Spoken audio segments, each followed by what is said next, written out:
Dear Patriots, before the news starts, please subscribe to our patriotic channel by clicking the subscribe button.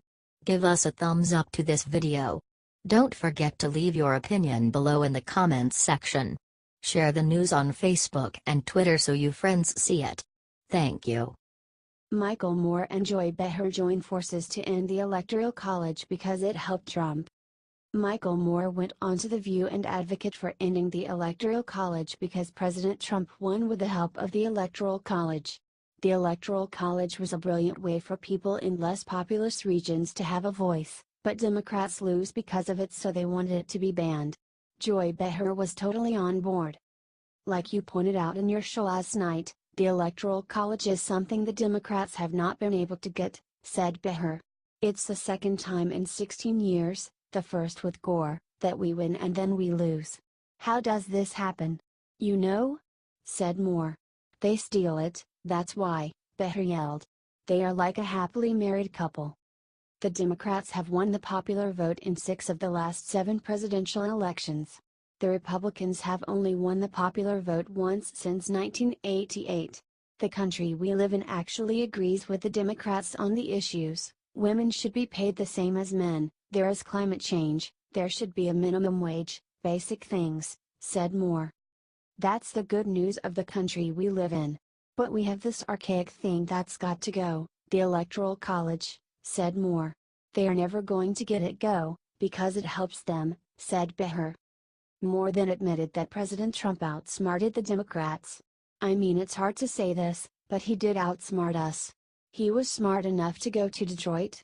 He was smart enough to figure out how to convince 53% of white women to vote for him after the Billy Bush, said Moore.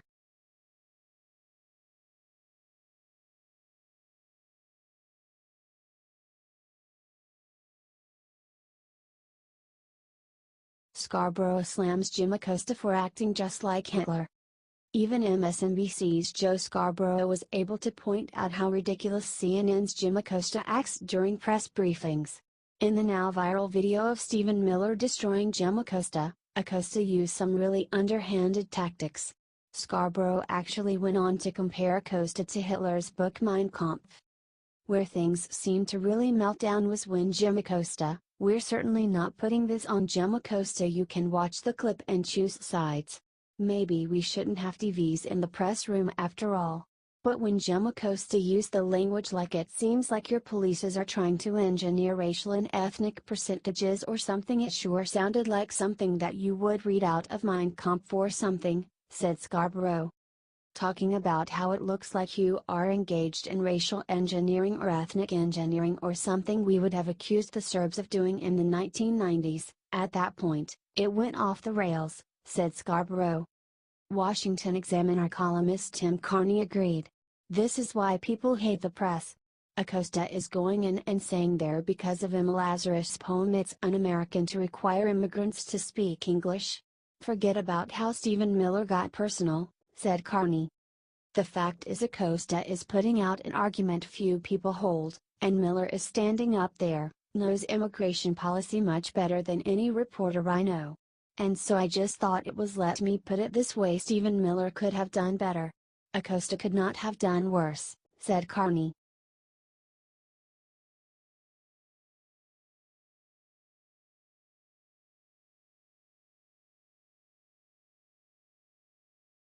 MSNBC's Mitchell claims no white people have ever been hurt by affirmative action, she gets crushed. MSNBC is so furious that President Trump is against affirmative action that they tried to claim that no white person has ever been hurt by it. Wow. MSNBC's Andrea Mitchell invited 2 guests on from the Washington Post who agreed with her opinion.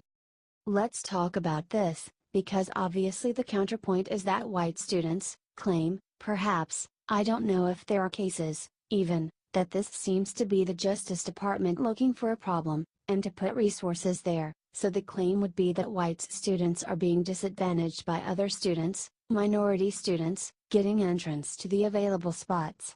What about the fact that this takes money away from the pursuit of more pressing civil rights cases that are out there? Asked Mitchell. That's a great question. First, Just the premise that this is harming white students is wrong on at least two key fronts. There are more white students in college now than ever before. So to suggest that white students are somehow not getting the advantage of higher education is absolutely false, responded Janine Elson. Legal Insurrection's Mark Finkelstein wrote back against this. He pointed out that there are more white students in college than before is a straw man. White students can still get an education, but they are rejected from superior schools for minority students with lower test scores than them. He went on to point out that an Asian student has to score 450 points higher than a black student to be able to get into the same college. For more, read here.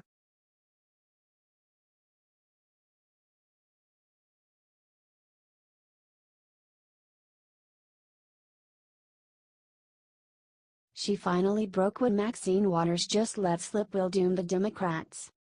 If you are looking to find a powerful Democrats guaranteed to say something batshit crazy, mad, Maxine Waters always manages to come through. This time, however, what she revealed on the morning radio show The Breakfast Club can literally spell the end of the Democrat Party. Maxine Waters wants to form a political party for African Americans. Now, this is not an overnight takeover she has in mind. According to her little plan, Maxine thinks that they should all just be Dems for now until they are strong enough to break off and make their own party.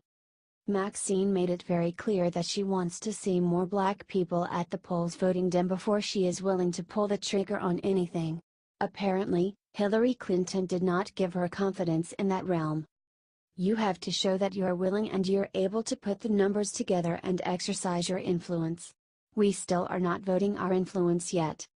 There are a few fundamental issues with her perfect little plan. 1. Not all African Americans share the same values. What is to stop the party from splitting into liberals and conservatives again?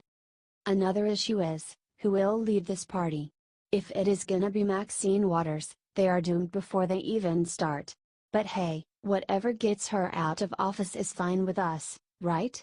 Also, just a heads up to any African Americans reading this. The Republican Party welcomes you wholeheartedly despite the lies of the MSM. Share this around if you agree 100%.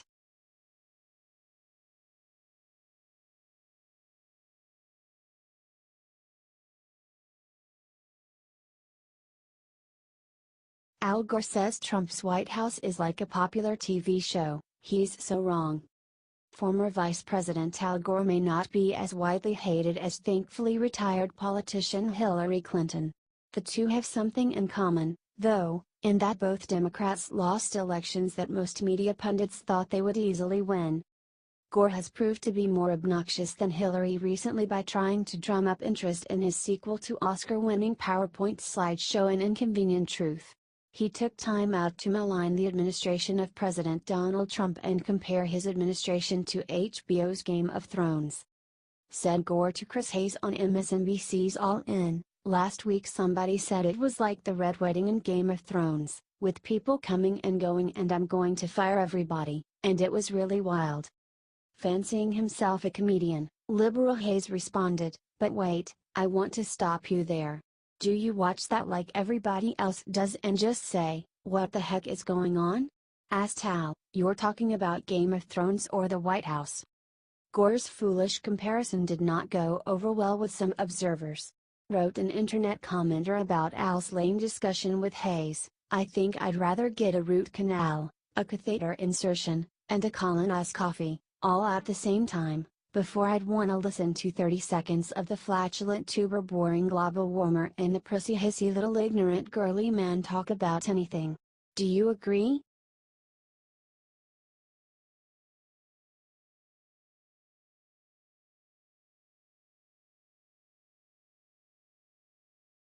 Good Times star Jimmy Walker makes proud Trump endorsement, liberals furious.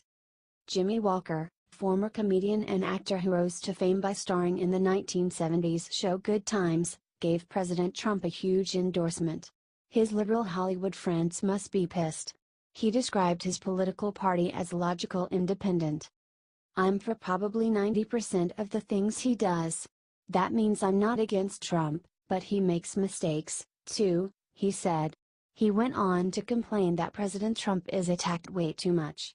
"There's not one positive Trump joke out here," said Walker. "No president has been attacked in recent years, because you couldn't attack Obama because he was black. But Trump, they have come out guns blazing against him. But even though I don't like everything he does, why, heck, darn it, I think he deserves some sort of praise. But you can't say that in Hollywood," said Walker. "I think anything that anybody says really is scrutinized. It's nothing personal. Everybody takes everything so hard. I think that's really what the problem is. Everybody is too sensitive," said Walker. This isn't the first comment he's made on politics recently. He also defended Bill Maher when liberals attacked him for using the N-word in a joke. "It was a joke," Walker said. "Come on, people. I love Bill Maher. Even though Bill Maher has not put me on his show in about 10 years.